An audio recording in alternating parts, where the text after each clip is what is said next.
Olá. Segundo o Ministério da Saúde, a cada 600 crianças que nascem no Brasil, uma tem síndrome de Down. Dados mundiais apontam que uma entre 68 crianças com 8 anos de idade tem autismo. Para atender alunos com necessidades especiais, muitas escolas optam por cobrar taxas e valores adicionais das famílias desses alunos.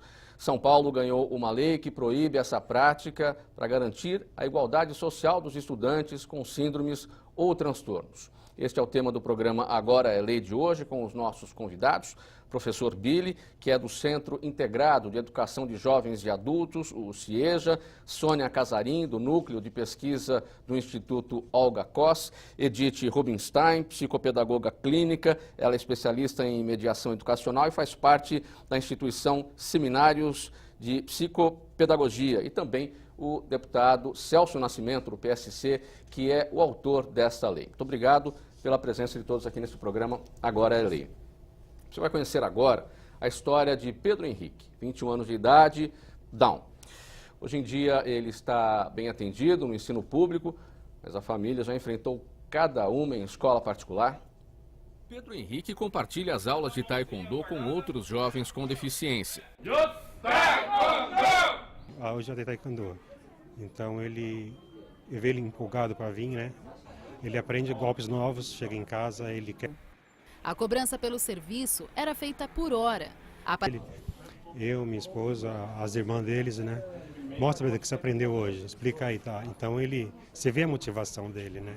De mostrar o que ele aprendeu novo, os golpes novos, isso é muito importante para ele, com certeza. Por ter síndrome de Down, Pedro Henrique sofreu bastante com o problema da exclusão escolar. Às vezes eu ligava procurando a escola, olha, eu tenho um filho, ele precisa de uma vaga para estudar na primeira ou segunda série. E aí eles perguntavam assim, mas ele morde? Ou diga assim, mas ele é quietinho? Como assim? Ele é criança. Criança faz mesmo traquinagem, né? Não tem como... ele é normal. Para mim, ele é normal. A Constituição brasileira diz que todos são iguais perante a lei, sem distinção de qualquer natureza. Mas não faltam Pedros Henriques enfrentando a dificuldade de acolhimento pelas escolas. Quando chegava na escola e eles viam que era um portador de necessidade especial, eles queriam cobrar uma taxa a mais. Diziam que era porque tinha que ter uma pessoa a mais para acompanhar ele, porque as atividades cognitivas ou às vezes na vida diária mesmo, né? De acompanhar o banheiro ou qualquer atividade, ou trocar e acompanhar ali na hora do intervalo, tinha que ter uma pessoa a mais. Por isso que eles diziam que ia cobrar essa taxa a mais. Na mensalidade, não era nem na matrícula, na mensalidade. Foi o que inspirou o deputado Celso Nascimento, do PSC, a criar uma lei que proíbe as escolas de cobrarem valores adicionais de estudantes com deficiência. A escola tem muito a ganhar com eles. Não é ele que ganha. A escola, os profissionais que trabalham com eles, têm um retorno muito grande. Isso não tem preço. Eu acho que é muito importante, sim, não deve cobrar. Não deve cobrar, deve se dedicar. Porque eles são as crianças especiais, eles não sabem, não são nenhum bicho. Eles têm que ficar enjaulado ou alguma coisa a mais. Eles querem uma atenção especial. Não tem que cobrar. Nós já pagamos o que é justo nesse país. A situação de Pedro Henrique começou a mudar quando ele ingressou no CIEJA, Centro Integrado de Educação de Jovens e Adultos, escola de ensino fundamental da Prefeitura de São Paulo, no Campo Limpo, zona sul da cidade. O CIEJA acolhe 185 alunos com deficiência visual, auditiva ou intelectual, que têm acesso às disciplinas regulares e extracurriculares. As aulas de taekwondo são uma parceria entre a escola e o Instituto Olga Koss de Inclusão Cultural, que atende crianças, jovens e adultos com deficiência intelectual. Principalmente assim um resgate de uma autoestima, assim, de uma valorização, assim, né? É algo que a pessoa consegue fazer bem, assim, né? Então, uma arte marcial, da forma como ela é ensinada, ela pode ser muito acessível, assim, né? Então, se torna assim uma habilidade, algo que a pessoa tem orgulho de fazer. Então, acho que do ponto de vista da psicologia seria o principal, assim. A pessoa se reconhece como autora de algo que ela consegue realizar com sucesso. Pode servir como inspiração, né? Uma alternativa para se mostrar que é possível. Então, acho que pode haver uma rede, assim, uma troca muito grande entre todas essas escolas, né? Então, esse passo aqui já de divulgar já é um caminho também, né? Então, acho que é isso, né? Popularizar algo que acontece isoladamente em alguns lugares. Aqui foi o único lugar que a gente abraçou, que nos acolheu. Que eu já estava cansada, viu? Eu já estava, assim, desistindo. Pois é, professor Dili, a Valéria, mãe do Pedro Henrique, já estava quase desistindo, não fosse o acolhimento de vocês lá no SEJA. Como é que o Pedro Henrique chegou lá? Com que nível de atraso educacional ele chegou lá por conta dessa situação de exclusão escolar que ele enfrentava? Eu digo assim, todas as pessoas possuem potencialidades, né? Então, quando chega uma pessoa no SEJA Campo Limpo com deficiência ou não, nós procuramos olhar o que ela é capaz de fazer e se o que nós temos para oferecer é capaz de atender às necessidades dessa pessoa. Então, quando o Pedro passou a entrevista comigo, eu vi nele uma pessoa que tinha N possibilidades de aprendizagem, independente somente da questão da leitura, da escrita e da matemática. Eu acho que é minimizar muito a escola, pensar nesses 3 quesitos, escrita, leitura e matemática. E como nós trabalhamos com pessoas com deficiência a partir de 15 anos, nós temos um olhar muito mais ampliado para a questão da deficiência, pensando na inclusão social da pessoa num todo, seja com atividades esportivas, culturais, como a parceria que nós temos com a Olga Cos, seja encaminhando para o mercado de trabalho, outras atividades em outros setores da educação, né, para poder ampliar essa vida dessa pessoa, para dar uma qualidade de vida para ela.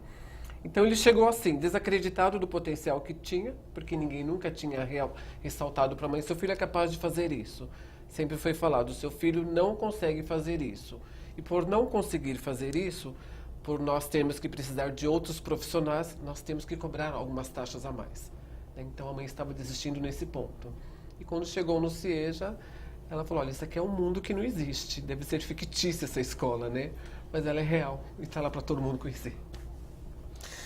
Sônia, como é que você avalia o desenvolvimento do Pedro Henrique, considerando a parceria que o SEJA tem com o Instituto Olga Cos, a qual você pertence?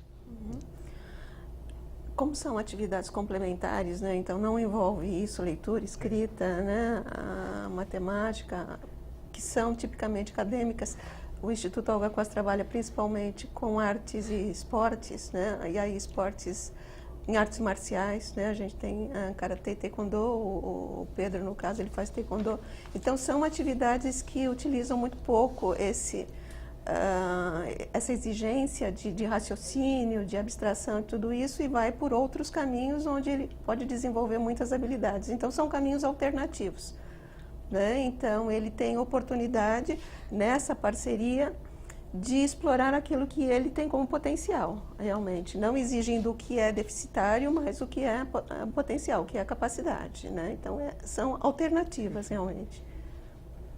Professora Edith, como que uma escola tem que estar preparada para receber esses alunos com necessidades especiais? Então, sejam as escolas do ensino público, até as escolas particulares que, vez ou outra, aí cobram esses valores que nós estamos falando. Então, eu tenho visto escolas de 3 categorias. Uma escola que faz a inclusão, mas a inclusão nem sempre é possível fazer, ela acontece teoricamente, né? E às vezes a escola nem cobra um acompanhante especial, mas essa criança não está, ou esse adolescente, não está incluído de verdade. Ele está presente na sala de aula, né?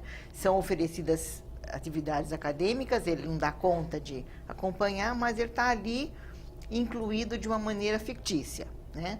Por outro lado, há escolas especiais, onde essa criança está só convivendo com seus pares, né? E que também é uma realidade que isola, né? E eu já vi boa experiência numa escola pública, especialmente numa escola pública aqui em São Paulo, chamada Amorim Lima, e também numa ONG chamada Projeto Âncora, né? Então, são escolas alternativas, escolas ditas democráticas. Nós estamos num período de transição, onde, digamos, a equipe de educadores assume o cuidado para essa pessoa que precisa de um atendimento especial. E, às vezes, nem é só uma questão acadêmica, né? Ela pode ter outras atividades e ela pode estar incluída de uma outra forma. Mas os alunos da escola, dessas escolas que eu estou mencionando, escolas democráticas, são também trabalhados, né, no sentido de aceitar essa criança, não porque ela está ali por obrigação como uma incluída, porque os pais pagaram ou puseram ali, mas a escola, os educadores estão trabalhando com os alunos no sentido de eles poderem assumir ou aceitar essa diferença e ajudar na inclusão. Então, cabe não somente ao educador, mas também aos colegas, aos pares, participarem desse sistema de inclusão. Nesse seu raciocínio, professora, nós temos a Política Nacional para a Educação Inclusiva, que prevê que os alunos com necessidades especiais frequentem as aulas das escolas regulares, as aulas comuns das escolas regulares. Isso não vem acontecendo na prática. Então, né? Isso não vem acontecendo. Eu penso que ela é importante, mas ela não vai resolver o problema se os educadores não forem trabalhados. Se não se fizer um trabalho no sentido de preparar tecnicamente o educador para lidar com essas diferenças. E aí eu quero ampliar um pouco mais e pensar não somente nas crianças com necessidades especiais, mas nas crianças ditas que têm transtornos, né? E que não são necessidades, muitas vezes não são necessidades especiais, mas muitas vezes elas são avaliadas como portadores de transtornos, dislexia ou descalculia, outras, enfim, né, que estão ali no Código Internacional de Doenças. Eu penso que todas as pessoas, todas as crianças devem ter um atendimento especial e um olhar especial, e não somente aquelas que têm um laudo. É ampliar um pouco essa questão da inclusão.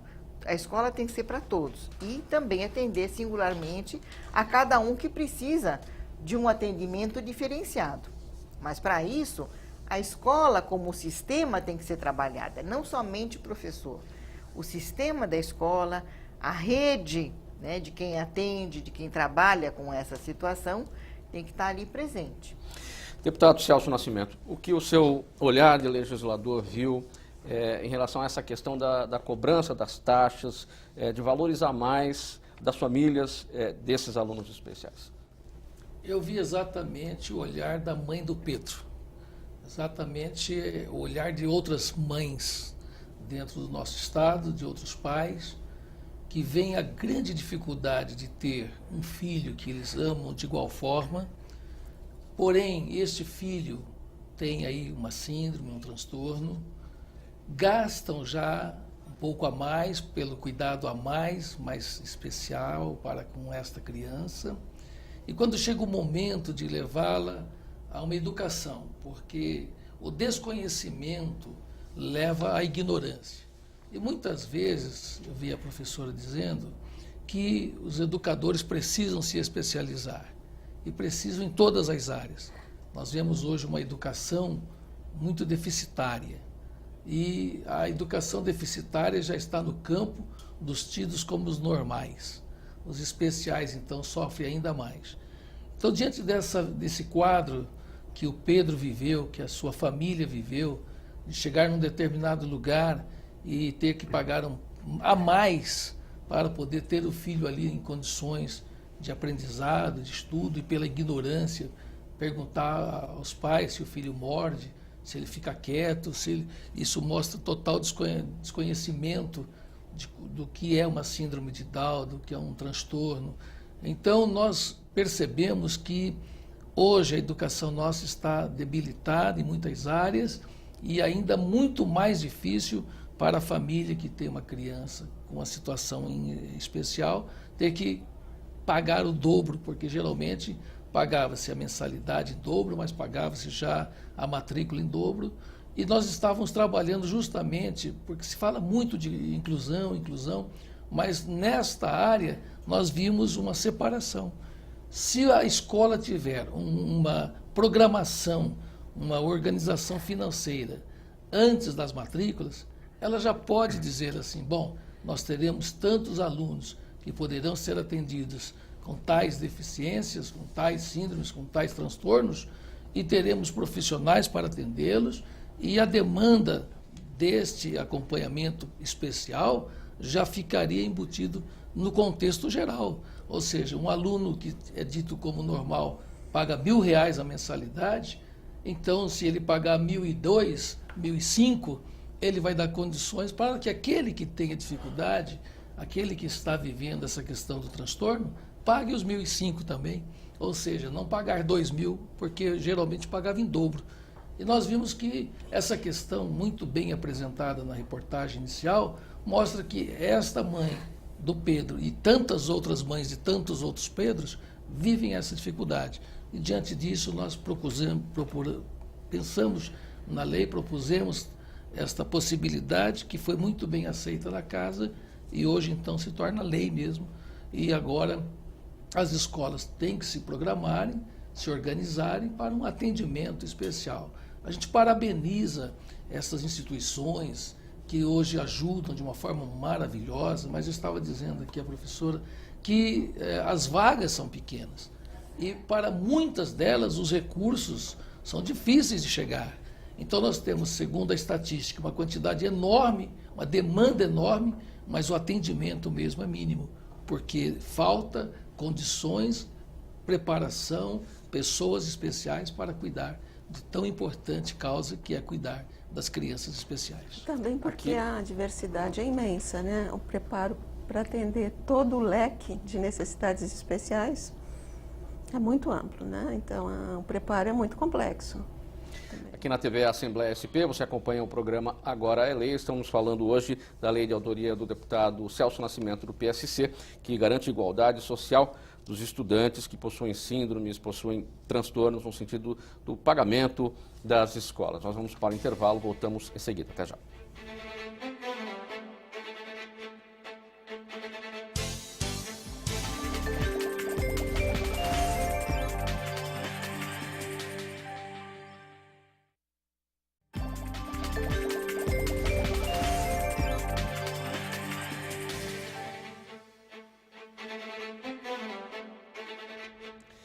Aqui na TV Assembleia SP, estamos de volta com o programa Agora é Lei. Estamos falando sobre a lei de autoria do deputado Celso Nascimento, do PSC, que garante igualdade social dos estudantes que possuem síndromes ou transtornos. Professor Billy, falando lá do seu trabalho no CIEJA, lá do Campo Limpo, quem é o seu corpo docente? Quais são as competências que os professores devem ter e que os seus professores têm para atender os alunos com necessidades especiais?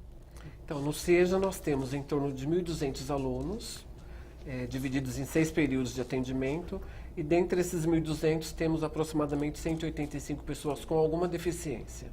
Os professores, por ser uma escola de ensino regular que atende de 1ª a 8ª série, têm as suas formações específicas, né, nas suas áreas mais diversas dos conteúdos.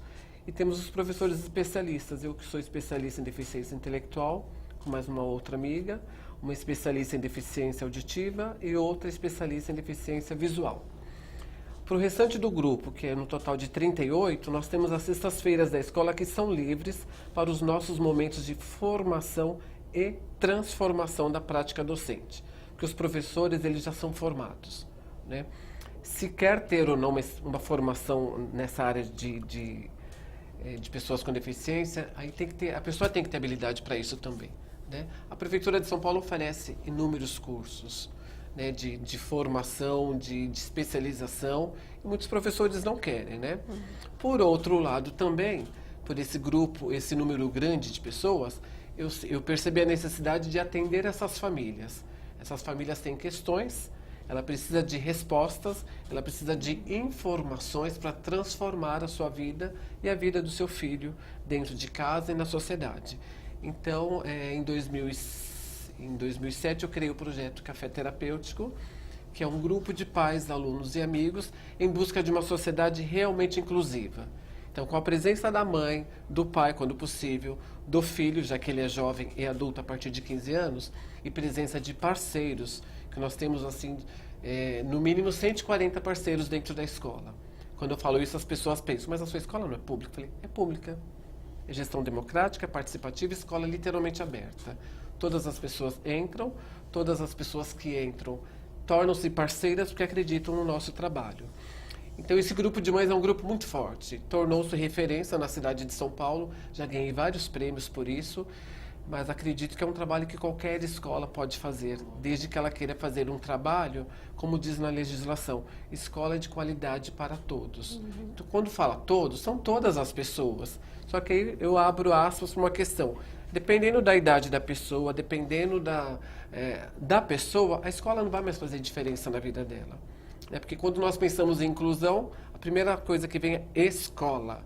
Só que inclusão é esporte, cultura, lazer, é teatro, é sair, é passear. Então, no SEJA, nós pensamos em tudo. Na questão pedagógica, quando é questão de esporte, recorremos ao Instituto Olga Cos. Os meninos adoram dançar, adoram baladas, então a cada 2 meses fazemos uma balada para eles, para os especiais. É totalmente exclusiva para pessoas com deficiência e sua família. A pessoa que não tem deficiência não pode entrar. Então, nós vamos atrás de parceiros, né? A prefeitura nos dá um aporte de prefeitura, aquelas verbas que vêm para as escolas, mas como nós somos muito ousados, o que ela nos dá como verba é pouco para o que a gente acha que pode ser feito. Então recorremos aos parceiros e tem dado certo. Agora o deputado Celso Nascimento chamou a atenção para a questão da quantidade de crianças especiais que precisam desse tipo de atendimento. Não há espaço. Lá são 1.300 alunos, dos quais 185 com algum tipo de necessidade, visual, auditiva ou intelectual. Tem espaço para mais? Tem. Por exemplo, às segundas e quartas-feiras eu estou disponível na escola na parte da manhã para entrevistar os pais que querem matricular os seus filhos. Numa conversa de 1 hora, né, eu tento ver as possibilidades que aquele menino tem, as potencialidades, e vou ver os interesses da mãe também. Porque às vezes a mãe quer colocar o filho na escola, eu estou falando de pessoas a partir de 15 anos, que nós temos até 90. Você chega lá com uma pessoa com 45 anos com alguma deficiência, aí eu penso, a escola não fez diferença na vida dessa pessoa, não vai fazer agora. Então eu converso com a mãe, olha, eu posso encaminhar para o mercado de trabalho, para um curso de formação que nós temos parcerias, eu posso encaminhar para atividades de esporte, cultura e lazer. E a mãe fica assim com um sorriso enorme. Poxa vida, eu vim procurar a escola, não consegui a escola, mas eu consegui muitas outras coisas que ela não via como possibilidade de melhora de qualidade de vida para esse filho. Então, temos sim, temos espaço para mais, desde que essa pessoa tenha condições de absorver aquilo que nós temos para oferecer. Isso nós decidimos com a família. O que você quer para o seu filho? Tem mãe que fala assim, uma das perguntas, o que você espera de uma escola como essa? Para ele sair um pouco de casa, para ele ver gente. Eu respondo na hora, mas para sair de casa ele pode ir no shopping, ele pode passear na feira, ele pode ir para clube, para parque. Mas a escola, ela tem o transporte. Né? Então tem mãe que chega, tem transporte? Fala, olha, eu vou te garantir a vaga se o seu filho tiver condições de ficar conosco. O transporte é uma outra questão que a gente vai conversar depois, né? Então eu vejo o interesse, sim, da família. Que resposta você quer ouvir dos pais quando você faz essa pergunta e que vem justamente essa resposta? Eu quero que ele saia um pouco de casa. Que resposta você está esperando? Eu gostaria que ela falasse assim, olha, eu quero que o meu filho, eu acredito que o meu filho tem condições de aprender, eu acredito que a escola não explorou todas as possibilidades que ele tem, né? Então eu gostaria que ele aprendesse um pouquinho mais, que ele avançasse um pouquinho mais nos conhecimentos dele e no social com as pessoas, porque eles já chegam lá socializados. Eu tive um caso de um menino que a queixa foi, ele ficou 5 anos correndo na quadra da escola. Aí me ligaram de uma instituição parceira, a minha amiga é psicóloga, olha, vai um caso assim. Falei, tudo bem, é um caso para você. Falei, tá legal. No outro dia chegou um psiquiatra, um psicólogo, uma assistente social para falar do menino em questão. Falei, não, gente, eu não quero ouvir o que vocês vão falar dele. Deixa eu conversar com a mãe, conhecer o menino, senão vocês vão contaminar o meu olhar com relação a ele. Quando o menino chegou, eu fiquei assim, não acredito que esse é o menino que estão falando que só fica correndo. Falei, mas por que ele fica correndo tanto? Então, vou encaminhar ele para o esporte. Mas ele tem um potencial de aprendizagem muito grande. Agora ele faz um curso de encaminhamento para o mercado de trabalho, né? No primeiro dia de aula, a mãe teve que ficar junto, né? Aí eu falei, e agora? Agora não precisa mais, só no primeiro dia. Outro dia fomos fazer uma saída. Eu estou convidando as mães, ele sempre agarrado na mãe, ele tem 18 anos. Aí eu falei, vou tentar fazer com que ele saia só com os amigos, né? Vamos, a mãe não vai? Eu falei, a mãe não precisa ir. Ele, tá bom. Ele gostou tanto que ele falou assim, quando vai ter outro passeio? Tal dia. A mãe não pode ir, né? Eu falei, não, agora nós convidamos as mães. Se as mães quiserem ir, tudo bem, né? Então ele se permitiu sair sozinho, porque a mãe, por uma questão de proteção do filho, eu até entendo, nunca tinha liberado o filho, achando que ele ia agredir as pessoas como ele agride a mãe dentro de casa. Então a gente vai além do que a escola tem para oferecer. Professora Edith, e a formação dos professores? Isso na universidade, como é que é trabalhado? Então, existem cursos especiais para atender, um curso para formar pessoas especialistas, mas eu penso que a questão, não adianta criticar que, bom, o educador não fez essa formação de educador para atender crianças especiais, mas eu acredito na formação continuada em serviço, né? Então, eu faço um trabalho de assessoria numa instituição chamada PROF, na favela do Paraisópolis, que atende, não é uma escola, mas que atende as crianças em períodos contrários à escola. E trabalho com os educadores, dando uma assessoria e uma supervisão.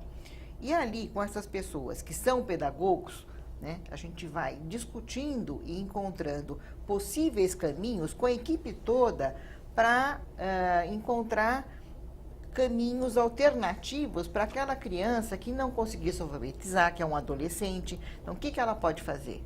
Então, não adianta a gente se queixar que ela não fez na faculdade de pedagogia ou não fez um curso especial. Então, a instituição precisa ter algum especialista, psicopedagogo ou alguém que possa trabalhar com os educadores no sentido da formação continuada no trabalho, né?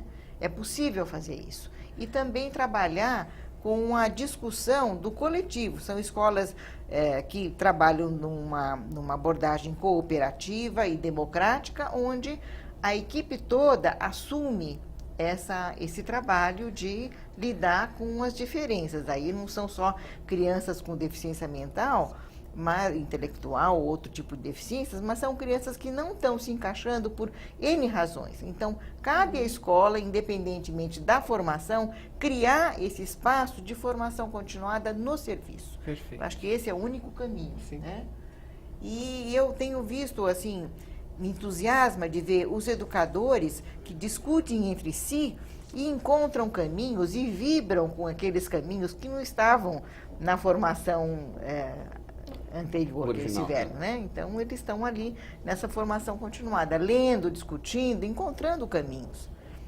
Em todas as áreas, o profissional faz sua formação continuada, o médico faz a formação continuada, por que o educador também não pode trabalhar com a sua formação, né? Jornalista também, né? Então, todos nós. Verdade. Sônia, quais são os estudantes, digamos, mais excluídos pela experiência que vocês têm no Instituto Olga Cos, nas diferentes parcerias que são realizadas? Bom, o foco do Instituto é a deficiência intelectual exatamente pela dificuldade que ela traz, né? Um dos maiores desafios em termos de inclusão é a deficiência intelectual. As outras deficiências, não que seja fácil, né? Acho que a inclusão nunca é fácil, mas é mais óbvio na deficiência física, você vê o que precisa para aquela pessoa se locomover num ambiente, né? É mais fácil para o olhar do leigo, né? Assim, os caminhos se apresentam. O sensorial, né? A questão auditiva, o visual, também isso se apresenta de uma forma mais clara. Agora, na deficiência intelectual, o que se apresenta é a alteração, a mudança, né? de atitude. Quer dizer, o que a gente precisa é adaptar a atitude. E aí as pessoas, assim, o que precisa mudar? Em que eu preciso mudar para fazer a inclusão dessa pessoa? Isso complica muito, né? Então, o foco do Instituto Olga Cos é a deficiência intelectual, buscando, inclusive, sair, né, desse eixo acadêmico, né? Então, língua portuguesa, português, matemática, né? Essas questões que apresentam grandes desafios na deficiência intelectual, e explorar outros potenciais, outras capacidades, né? Que aí vem toda a questão artística, que é de uma, assim, a possibilidade de um potencial para o desenvolvimento da pessoa com deficiência, com todas as deficiências, com nós todos, mas para a deficiência intelectual é muito importante. A questão esportiva, que vai exigir a atividade física, vai exigir o exercício, a possibilidade de conhecimento do próprio corpo, inclusive, né? E que vai mostrar também a capacidade dessas pessoas. Então, esses caminhos alternativos ajudam a vencer esses desafios que são colocados pela grande maioria das deficiências, mas pela deficiência intelectual em particular, né? Deputado Celso, as escolas, obviamente, já têm o conhecimento da aprovação da lei, já está em vigor. Como é que será feita a fiscalização? As escolas estão sujeitas a multas? Como é que deve funcionar para que a lei de fato seja seguida, seja entendida pelas escolas? Nós propusemos até inicialmente que houvesse sim uma cobrança de uma multa caso a escola não quisesse cumprir aquilo que a lei determina. É claro que quando uma lei surge, principalmente nesta área, muito mais do que a multa, nós entendemos que a conscientização da humanização das pessoas em relação a cuidar de um departamento, de um setor naquele ensino particular, privado, como a gente pode aqui denominar, para atender estas áreas hoje tão escassas, né? Há um dado aí que mais de 140 mil crianças correm o risco de não ter este acompanhamento, ensino, isso que nós estamos ouvindo aqui, o privilégio de estar lá recebendo do professor as devidas orientações, o esporte e tudo mais. Mas nós estamos, claro que num outro processo que virá, de dar às escolas a informação para que eles possam ter esse sentimento de que, ao fazerem isso, estão dando uma grande contribuição para que essas crianças, ou jovens, ou até mesmo adultos, que lamentavelmente vieram a este mundo com uma síndrome, com um transtorno, e eles pudessem ter, sim, de todos nós, de todos os seres humanos que fazem parte desse planeta, a condição de serem tratados. Claro, a gente vai dizer vai ser igualzinho, não vai ser igualzinho, nós não somos hipócritas de dizer que o tratamento é igual, mas que seja um tratamento respeitoso, que eles consigam ter, por parte dos humanos chamados normais, esta condição de receberem uma atenção, de receberem um cuidado. Então, a multa não vai existir no presente momento, mas um projeto de conscientização para que as escolas se programem a receberem esses alunos e a dar condições para que eles possam, na medida do possível, ter um tratamento de igual forma. Então, aqui nós estamos procurando trazer apenas uma proposta de igualdade nas condições que hoje o ser humano precisa receber. Agora, se nós não conseguirmos que se faça de uma forma muito mais voluntariosa do que ter que ser punitiva, talvez então lá no futuro se programe alguma coisa. Porque o que a gente percebe é que, lamentavelmente, o homem só percebe quando mexe no bolso, né? A lei seca só teve resultado quando foi aplicado multas. Altas velocidades passaram a ser mais sentida quando as multas foram cobradas. Mas mesmo assim, tem gente que não está nem aí para isso. Então, pode ser que encontremos resistências em alguns lugares, mas pode ser que muitas pessoas que já são abnegadas e que têm esse sentimento possam colaborar para dar esta força, esse trabalho, esse empenho, esta colaboração para atender um pouco mais e melhor aquele que precisa.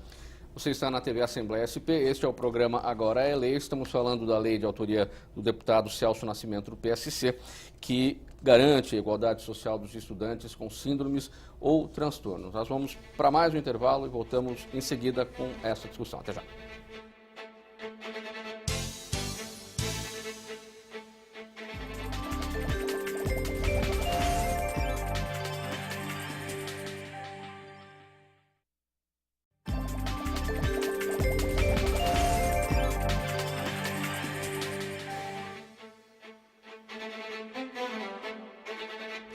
Você acompanha o programa Agora é Lei aqui na TV Assembleia SP. Estamos falando hoje sobre a lei de autoria do deputado Feliciano Filho do PEN, que institui a Semana de Conscientização dos Direitos dos Animais no estado de São Paulo.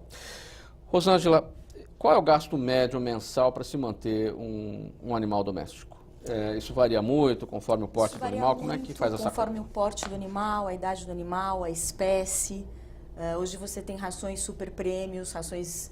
Na verdade, se o animal tem algum tipo de problema, né, de patologia, então você tem uma ração especializada para animais com insuficiência renal, que pode custar R$200, um saco de 5 quilos, 10 quilos. Isso varia muito, mas esse é um ponto bastante importante. Eu gostei muito da fala da pessoa que mostrou, da Fátima, da protetora, que ela fala, se você tem condições físicas, né, de espaço ou econômicas para ter um animal, que você tenha um animal. Respeitar esses limites, saber realmente que você vai ter que ter condições para cuidar desse animal, em média 15 anos de vida desse animal. Então é uma questão muito importante essa questão econômica. Você fala da Tarsila, da nossa reportagem. Da Tarsila, Sim. desculpa. Muitas vezes as pessoas, né, querem recolher muitos animais na rua, né, com essa questão de salvar todos os animais, e acabam ultrapassando esse limite. Infelizmente, a gente tem os problemas dos acumuladores, né? Eles têm uma extrema boa vontade de ajudar todos os animais, mas eles muitas vezes não têm condições socioeconômicas de ter toda aquela quantidade de animais. E aí acaba também trazendo sofrimento a esses animais e a essas pessoas. Agora, manter um animal sozinho, para uma família que trabalha e deixa o animal num apartamento, um local pequeno, sem poder passear, sem poder, enfim, só vai poder passear também no momento que a família estiver lá, isso é considerado um maltrato? Depende da espécie, né? Se você pensar num cão filhote, ficar sozinho é a pior coisa do mundo. O ideal para os cães é ter um outro companheiro da mesma espécie. Os gatos já são bem diferentes. Eles preferem muitas vezes até ficarem sozinhos ou ter a companhia de um ou outro gato do que viver realmente num grupo muito grande, né? Então eu acredito que se você realmente é uma pessoa que trabalha o dia inteiro, não tem filhos, não tem pessoas que fiquem em casa todo o tempo, o ideal seria você ter 1 ou 2 gatos. Agora, o cão realmente precisa da companhia do ser humano e dos outros cães ou de animais de outras espécies também junto com ele. Mas hoje tem, né? Desculpa. Hoje tem muita dessas creches para cachorro, né? Sim. Que aumentou muito mais do que creche para criança. Sim. Onde essas pessoas que querem ter, principalmente o cão, eles deixam de manhã cedo, vão buscar no final de tarde como um colégio normal, para não ter um bicho neurótico, né? Para poder socializar esse animal. Até o ponto que isso é uma coisa boa ou não. Quanto encarece isso para poder manter um serviço como esse para o animal não ficar sozinho em casa? Eu acho que, olha, deve, no mínimo, uns 300, 400 reais por mês você gasta, no mínimo. Varia muito, de diária, 50 a 100 reais por dia, dependendo do você pacote que você né? fecha com esses estabelecimentos. Qual é o animal ideal para cada tipo de família, de residência, Joelma? Isso é muito subjetivo, né, Mauro? Por exemplo, tem gente que gosta de ter um pássaro solto, que todo dia coloca uma banana para os pássaros virem comer na sacada da casa. Então, ela está sentada na cama e fica olhando o pássaro. É uma questão muito subjetiva, acho que cada um tem que buscar, né? Tem pessoas que, ao invés de ter um animal, elas preferem adotar um animal em alguma instituição, desses animais de todo mês, manter, porque é muito caro, é muito dispendioso manter um leão, hoje em dia, que a gente tira dos circos, né? Então, quanto custa esse animal? E são questões que não são muito discutidas na sociedade. Então, hoje em dia, tem muita gente que quer fazer esse tipo de trabalho, então mantém. Mas um animal, nós fizemos um estudo, ele custa em média 17 mil reais, um cachorro, durante a vida toda dele. Isso levando em conta vacina, doenças, várias questões. Depende da doença, né? Se pegar então, a gente fez uma média de 17 mil reais. Câncer. Um animal, toda a sua um cão. Então, o que acontece? Muitas pessoas têm hoje 300, 400 animais e, eu encontrei, guarda para mim, cuida para mim, e ninguém tem essa noção de precificação, porque é realmente muito dispendioso. Então, cada pessoa tem que buscar, né, o que ela se sente mais confortável para dizer, é o meu animal, né? Eu posso acrescentar uma coisa? Sim. E também tem que ver a dinâmica dessa família. Se a família tiver crianças, talvez um cão mais ativo seja interessante.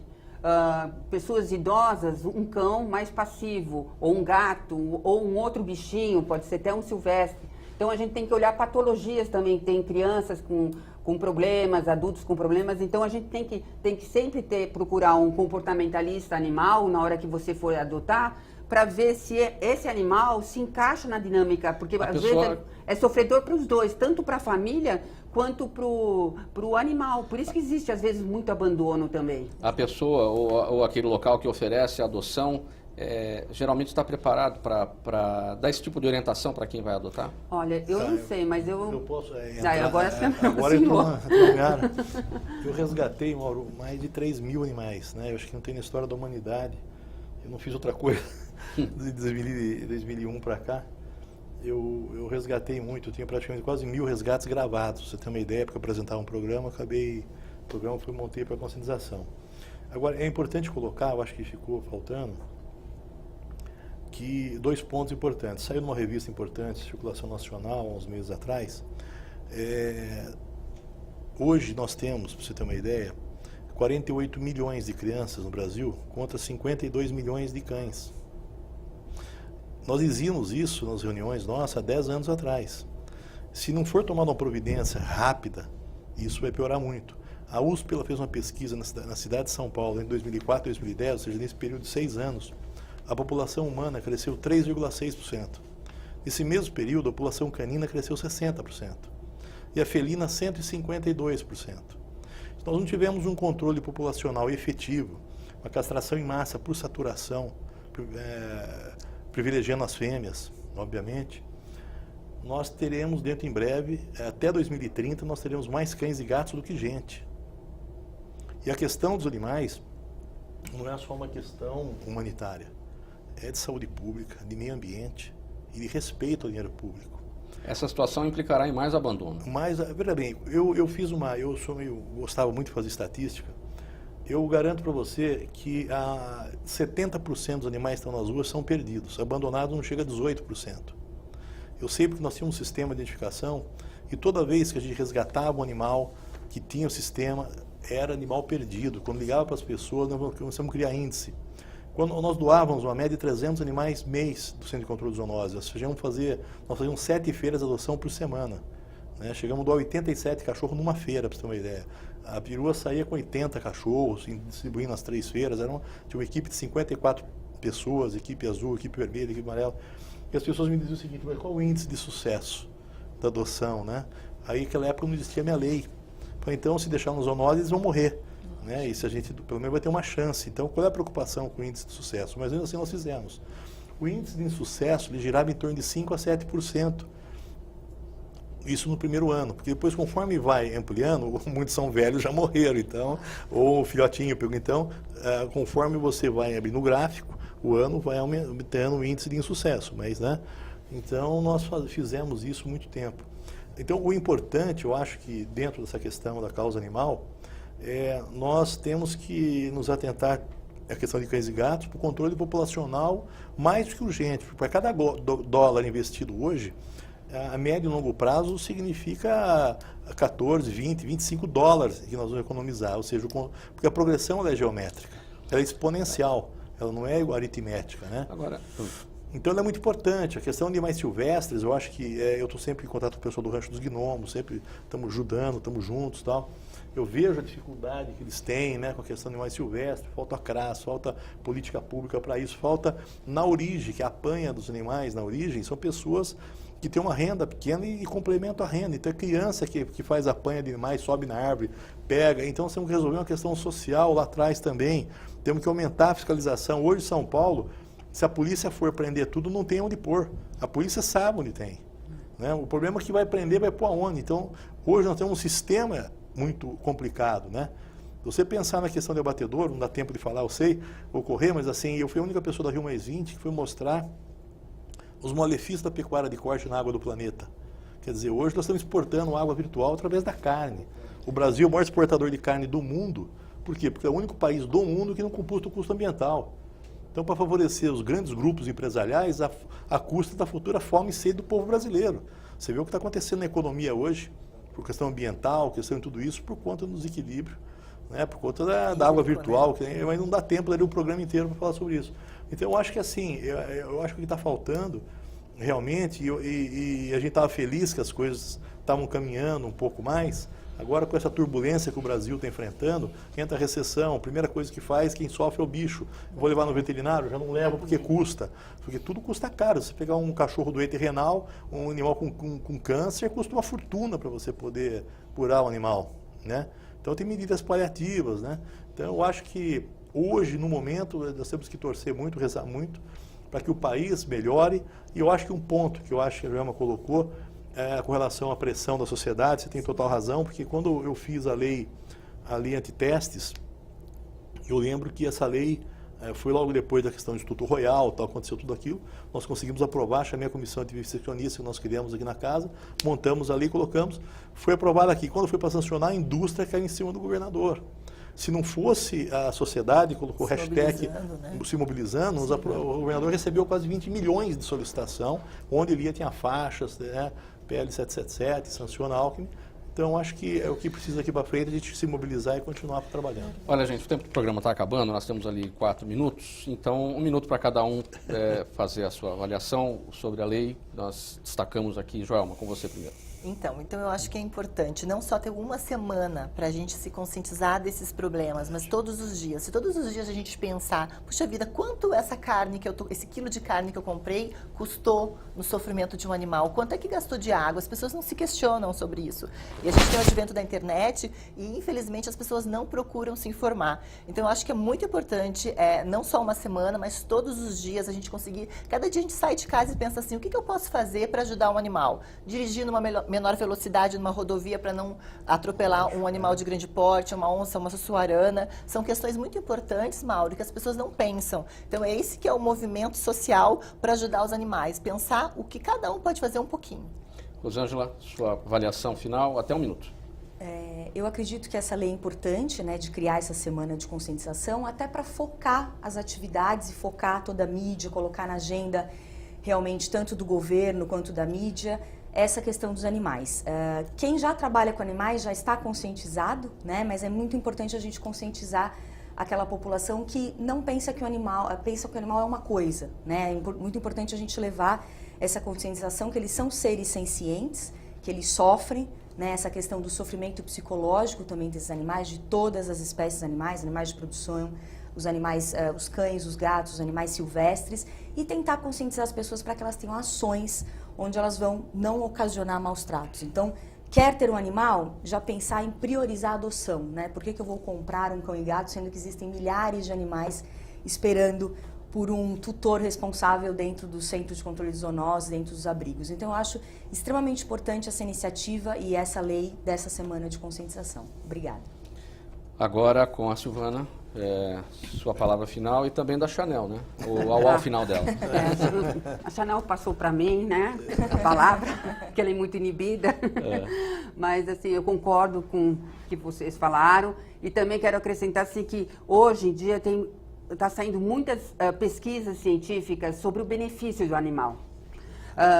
Eu falo isso porque, como nós trabalhamos com animais terapeutas, assim, não só o cão, gato, os silvestres, cada vez mais, você sabe, assim, a gente ajuda na liberação de oxitocina, endorfina, prolactina, assim, vários hormônios e neurotransmissores que, assim, não precisa, assim, só nos hospitais. A gente tendo um animal, quantas vezes a gente chega cansado em casa, quando vê o animal fica perto da gente, a gente sente um bem-estar, é porque tudo isso está acontecendo. Então, eu acho que a gente tem que ver que eles são animais sensíveis, são animais que têm emoção e os benefícios são maravilhosos que eles trazem na vida das pessoas. E, como eu sempre falo, eu acabo humanizando as pessoas nos locais onde a gente trabalha, né? Deputado Feliciano, sua palavra. Eu acho que eu estou já há 17 anos sem férias, sem finais de semana na minha vida, eu tenho muitos animais. E é muito sofrido, obviamente, sempre tem um animalzinho doente, aqui ou ali, eu acabei passando também agora Natal, Ano Novo, Carnaval, cuidando deles. Mas não há nada no mundo que recompense isso, né? A gente vê aqui a Chanel, a carinha dela, que foi resgatada das ruas. E eu quero que as pessoas, vou pedir aqui para que façam uma reflexão. Eu salvei umas vacas do abatedouro, estou com elas lá até hoje, e o amor que eles têm entre eles, né? Você vê onde vai um, vai o outro, eles ficam lambendo, um lambendo a carinha do outro, o carinho, o amor que eles têm. Então, eu acho que a única diferença que existe entre o amor de uma vaca para o bezerrinho, de uma mãe para uma criança, o amor é o mesmo. A única diferença é que eles não podem se defender. É muito triste quando você vê, às vezes, precisa separar por algum motivo, né? Porque está desmamando, porque fazer qualquer coisa, o drama que é, o choro, não param de chorar. Então, eu gostaria que você pensasse muito nisso, né, de assistir um vídeo debate. Não tenha medo, assista um vídeo debate para você poder fazer a sua escolha. Eu sou vegetariano há muitos anos, sou ex-atleta e hoje está provado, né, que a carne não faz bem para ninguém. Eu acho que pegar os maiores atletas do Brasil hoje são todos veganos, vegetarianos, os melhores, né? Saiu até uma notícia no Jornal de Circulação Nacional mostrando a diferença que tem. Então, eu queria só pedir uma grande reflexão com relação à questão de comer carne, se torne vegetariano, por favor. Termina aqui o programa Agora é a Lei de hoje. Falamos sobre a lei de autoria do deputado Feliciano Filho do PEN, que institui a Semana de Conscientização dos Direitos dos Animais em todo o estado de São Paulo. Agradecimento a todos que estiveram aqui com a gente no programa Agora é a Lei. A você de casa que nos acompanhou. Tchau e até o próximo tema.